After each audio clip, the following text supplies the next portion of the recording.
जहाँ चाहा वहाँ रहा। एक दिन किसान का गधा कुएं में गिर गया। गधा जो जोर जोर से रेंकने लगा। उसकी आवाज़ सुनकर किसान दौड़ा आया। उसने कुएं में झांक कर देखा तो गधा बहुत नीचे था।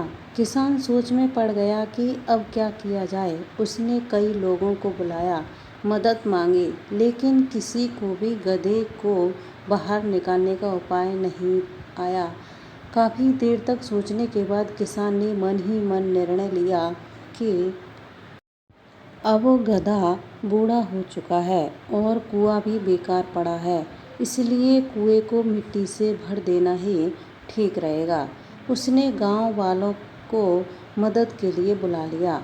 सभी लोग फावड़े लेकर आए और कुएं में मिट्टी डालनी शुरू कर दी। शुरुआत में गधा और जोर जोर से चिल्लाने लगा।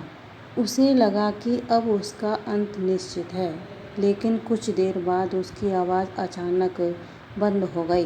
किसान ने नीचे झांककर देखा तो वह हैरान रह गया। गधे के ऊपर जितनी मिट्टी गिरती वह उसे अपनी पीठ से नीचे गिरा देता और फिर उसी मिट्टी पर पैर रखकर थोड़ा ऊपर चढ़ जाता। गांव वाले लगातार मिट्टी डालते रहे और गधा हर बार मिट्टी झाड़कर ऊपर चढ़ता गया।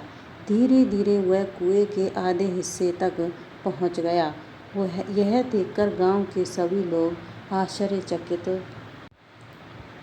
रह गए। गधे ने हार नहीं मानी। वह अपने ऊपर रेत के रूप में गिर रही हर मुश्किल को सीढ़ी बनाकर आगे बढ़ता रहा। कुछ समय बाद गधा कुएं के बिल्कुल किनारे तक पहुंच गया। उसने एक लंबी छलांग लगाई और बाहर निकल आया।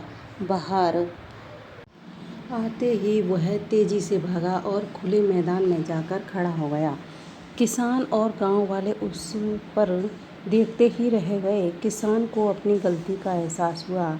उसने सोचा कि जिस मिट्टी से वह गधे को दबाना चाहता था, उसी मिट्टी को गधे ने अपनी ताकत बना लिया।